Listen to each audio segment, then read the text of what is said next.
Hey everyone, this is a quick little video about how I turn the lat pull down attached to my power cage into a cable machine. So I was inspired by a lot of home gym YouTubers. You can do this easily with a loading pin. I didn't like the loading pin idea because it was a lot of swinging and swaying. So I bought the lat attachment for my Sunny Health and Fitness power rack. As you can see here, it attaches to the power cage.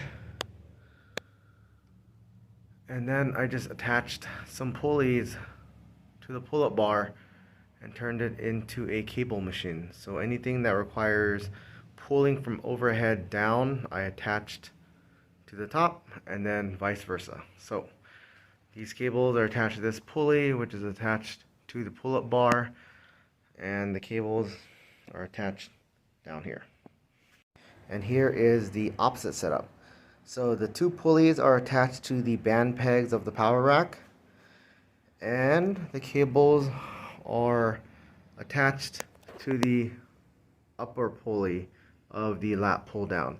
And that's how I do my workouts that require pulling from the bottom up. Alright, let's take a look at some of the workouts.